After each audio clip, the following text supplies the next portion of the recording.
وراح نبدا لكم ديريكتومون في الوصفه. عندي لهنايا كميه تاع خضار مشكله، عندي جريوات، سناريه، خردل اللي هو لفت، ولوبيا خضراء. قصيت السناريه وجريوات ولفت كيما هكا انصاف دوائر. اكيد يعني اي نوع تاع خضره متوفر عندكم في الدار استعملوه. تقدروا ما تزيدوا البروكلو، تقدروا تنا تحطوا هذيك البصله صغيره. المهم اي نوع تاع خضره يعني، ولا حتى اللي فضلت لكم يعني على الخضره اللي تستعملوها وتفضل لكم هذيك على الاخر، ديروا بها هاد الكات سيزون هذايا، ولا هاد الزيتون كاسي هدايا. راح نحط الخضره تاعي في الكسكاس. راح نبدا بالسناريه وفوق منها خردل، ونزيد انا عليها هاد الجريوات وش اسمها وهذيك اللوبيا خضراء، ونحطهم يطفوروا. ما نخليهمش حتى يطيبوا خلاص، جوست ما يدخل لهم الطياب بركه، ونخليهم يبردوا دوكا، يعني نهبطهم يعني من الكسكاس. ودركا نكمل معاكم الوصفه. راح نحط لهم كميه تاع ملح باه ما تجيناش الخضاره دي نصفه، يعني ما تطيبش هكا في المسس. نحط لهم الملح كيما هكا، ونديهم كيما قلت يفوروا. نحسب لهم واحد 10 دقائق هكاك ماكسيموم. اذا بعد ما فرت لي الخضره تاعي مده 10 دقائق تحديدا، دركا نخليها تبرد تماما على جهه. وراح نبدا نحضر في واحد الشرموله ولا واحد التتبيله اللي راح نخلط بها الخضره تاعي. اللي راح نحتاج فيها الراس تاع توم كبير، اني كنت ربيته في لارب رقيقه. راح نزيد على الراس تاع التوم تاعي مغرفه صغيره تاع هريسه، وراح نزيد انا مغرفه صغيره تاع فلفل احمر، بودره تاع فلفل احمر حار. اكيد يعني اذا تكونوا ما تميلوش يعني للمذاق الحار، استبدلوه يعني بالفلفل الاحمر الحلو. حنحط المغرفه الصغيره هذه تاع الفلفل، وراح نحط انا مغرفه كبيره تاع هذه تاع كرويه. فوالا. حنزيد على المكونات تاعي نص كاس تاع خل. خل ابيض ولا احمر ما يهمش، يعني الخل اللي متوفر عندكم استعملوه. وراح نزيد انا كاس معمر تاع زيت زيتونه. نخلط المكونات هذوما كل بالبيان مع بعضهم.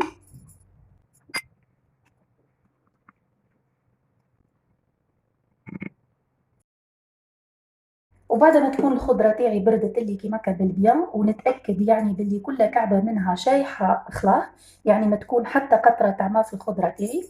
راح نهبطها من الكسكاس في الغيسيبيان هذه بعد ما نشفها مليح من الماء.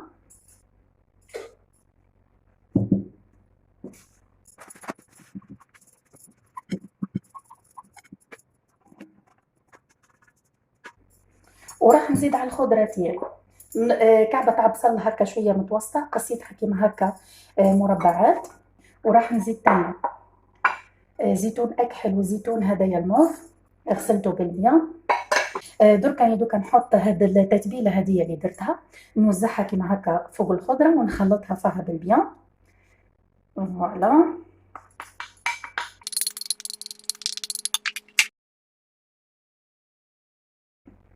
المخلل تاعي هو جا. دركا واش راح ندير له؟ راح نغطيه بالبابي فيلم ونخليه على برا مده تاع 6 سوايع هكاكا. واش راح يصرى المخلل تاعي؟ من بعديك دوكا يعني الكميه تاع الماء اللي في الخضره، الكميه تاع الماء تفرز يعني الكميه تاع الماء وحدها والكميه تاع الزيت. يدير لي طبقه من فوق هكا تاع زيت. واش راح نزيد له؟ نزيد له قرون تاع فلفل هذايا الحار المرقد هذايا مشري يعني واجد. اكيد يعني اختياري كما قلت لي، اضافات اختياريه تلعبوا بها يعني على شيء اللي حابينه يعني اللي موالفين به.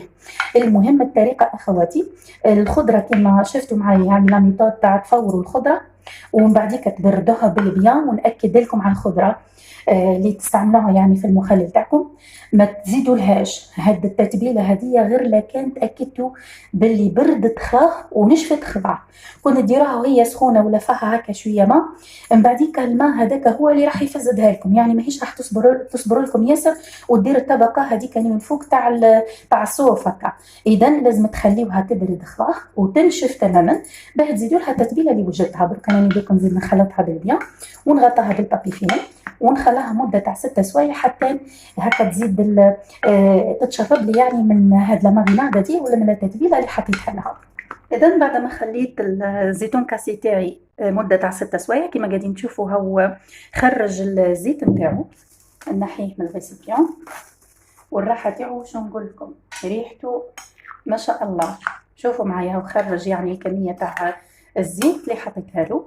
دركا نفرغو في بورت مونجي ونحط فوق منه كيما قلت هاد الفلفل هدايا المرقد.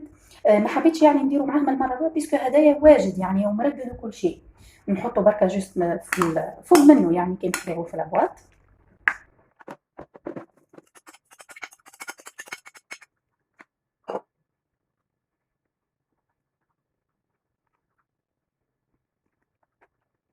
وراح نزيد نحط له من الفوق شويه تاع زيت زيتونه باه ما ديرليش كيما قلت هذيك الطبقه تاع هكا ديري طبقه تاع صوف يعني باه ما يصوفش وباه ما يفسدش هكا يعني يصبر لي لاطول مده.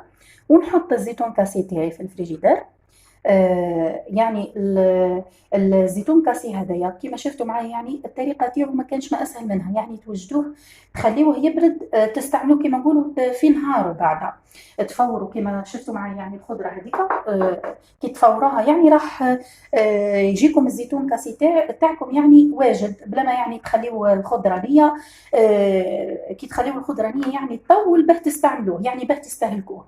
هذا هو اخواتي الزيتون كاسي اللي شاركت الوصفه تاعو معكم اليوم. نتمنى ان شاء الله يا ربي تكون نالت اعجابكم، وانا عبالي يعني باللي كون جربوا الزيتون هذايا بالطريقه يعني اللي درتها انا راح توليو يعني معتمدين على الوصفه هذه.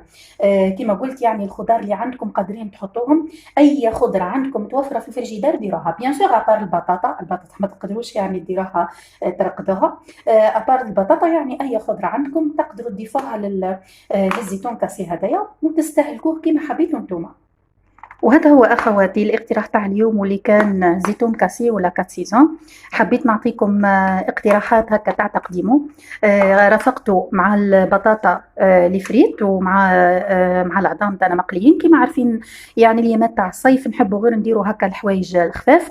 ودرت انا طبق واحد اخر حطيت شويه تاع مايونيز كيما هكا في سكوب ودرته هو على جنب. المهم لكم الاختيار في طريقه يعني التقديم نتاعو.